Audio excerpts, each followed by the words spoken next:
Hey, thanks for tuning in to the Land and Home Show. Today we're talking all about the home market and interest rates.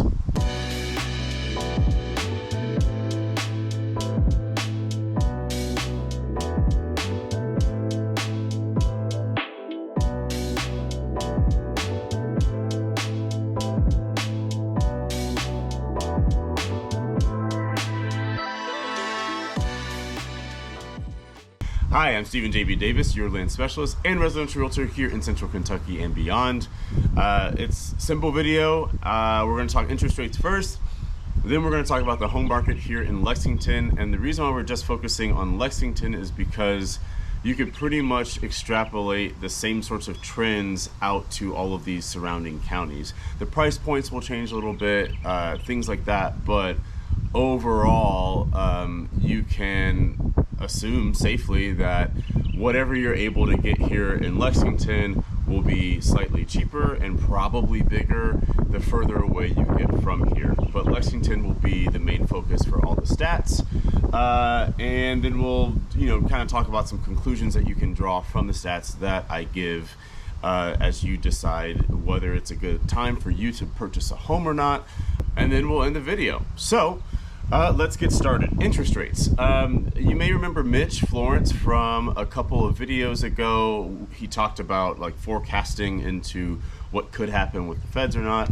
Essentially, the interest rates are still hovering around 7% every day. And the latest speculation, we're going to talk about that word a little bit later, but the latest speculation is that there might be one rate cut this year.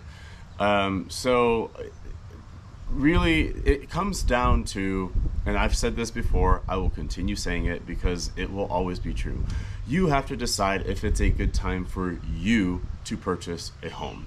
And that's going to depend on your budget. That's going to depend on the competition out there for the price point that you're looking in, because it's different for everything. The competition at $1 million+ is different than the competition at $350,000. So, how's the market is a very, very broad question, and it can be answered.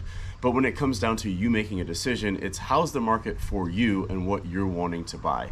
And when it comes down to speculation, the interest rate conversation that's all it is. And the reason why it's important to highlight this is because speculation is really just a large word for hope. If you recall, 6 months ago, we all thought, we're all hoping, that there would be 2 to 3 rate cuts by now. And we've had exactly 0 rate cuts.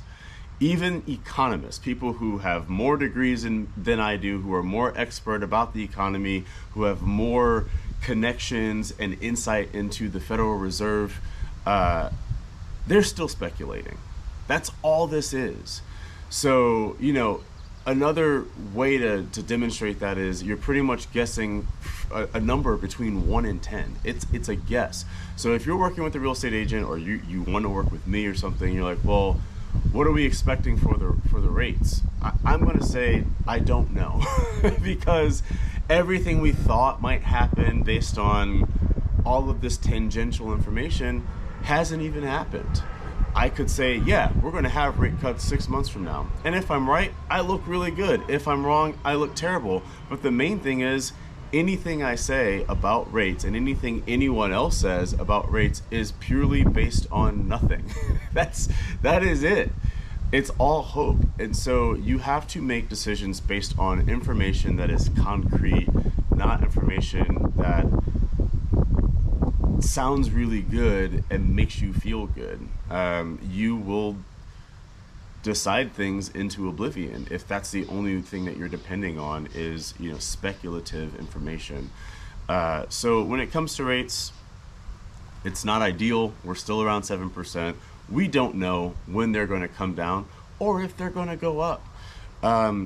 If you can afford a house right now in the climate that is the home market right now, then it's a good time for you. Perhaps the rates drop a month later, but no one could have predicted that concretely. They could say, I think rates are going to drop in a month. And they would just happen to be right. no one's really basing those predictions on anything as sure as 2 plus 2 equals 4. They're basing it on hopes and a bunch of other information that could come together in just the right kind of way, maybe, for something advantageous to happen. I hope you see my point there. Moving on to stats. So just focusing on Fayette County here, and Fayette County and Lexington, if you're new to this show and new to Kentucky, they are the same thing. The county and the city are a combined government. So when I speak about Fayette County or about Lexington, they are interchangeable. This particular market update is for the first third of the year, January, February, March, and April. At the end of the day, the heaviest and most competitive activity is going to be between $200,000 and $500,000. That is the bulk of the most multiple offers. That's the bulk of the most homes sold. That's the bulk of everything. If you are under $200,000 or over $500,000, the market is entirely different for you. And really, in the $200,000 to $500,000 range, the most activity is in between $300,000 and $400,000. That's where the heaviest competition is going to be. Of course, in January and February, you had very few sales compared to how we ended up in April. That's very typical. Middle of the winter here is not like some big grand home market craze. There are homes that are sold, but homes are on the market for a little longer. There are not as many on the market as we get into the summertime, and there tends to be a little bit more of a deal that you can get. Nothing crazy, but instead of paying 98% of list, you might pay 97% of list type of thing. By the time we get to April, though, things change, and so let's talk about days on market. In January, you've got 20 days on market, and most people are paying about 97.7% of list. In February, you've got an average of 21 days on market. People are paying 98% of list. March, less days, 17 days on the market, around 98% of list. And by April of this year, you've got an average of 12 days on market, 99% of lists. So the importance here is the further we get into the year, especially toward the summer, people are buying faster and they're paying more money. That is the general trend, and that would probably be true anywhere that touches Fayette County. So Jessamine, Bourbon, Clark, Madison, Scott, any of those places, that's generally going to be true too. The further away you get, there's less demand to live further away from a city, so things do stay on the market for a little bit longer. What do you get for this amount of money? A lot of people want to know, if I've got this budget, like how big is the house going to be? So let's talk about that. Between $200,000 and $300,000, a home is going to be between 1,300 and 1,400 square feet. That's for the median and the average. Between $301,000 and $400,000, you're looking at an average and median that are almost the same at around 2,000 square feet. Between $401,000 and $499,900, you're going to have around 2,400 square feet. If you're under 200,000, you're looking at a house that needs a lot of TLC, or it's going to be significantly smaller than 1,300 square feet. And then if you go above that $500,000 mark, all the way up to $1 million, you have significantly less to choose from. The homes, of course, are going to be larger.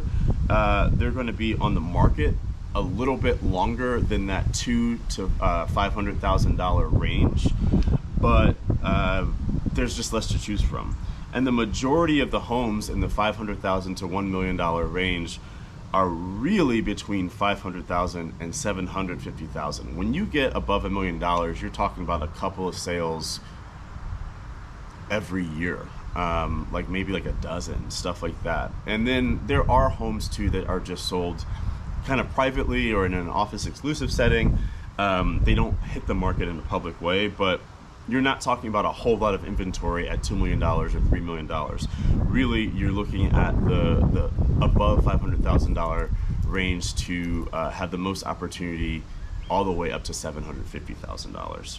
So, conclusions. What does this mean? This means that competition's steep, and I can tell you too that anecdotally, if you're around $300,000, maybe just below, all the way up to that $400,000 range. I've had up to that $400,000 point. I've been working with quite a few clients in that particular price range.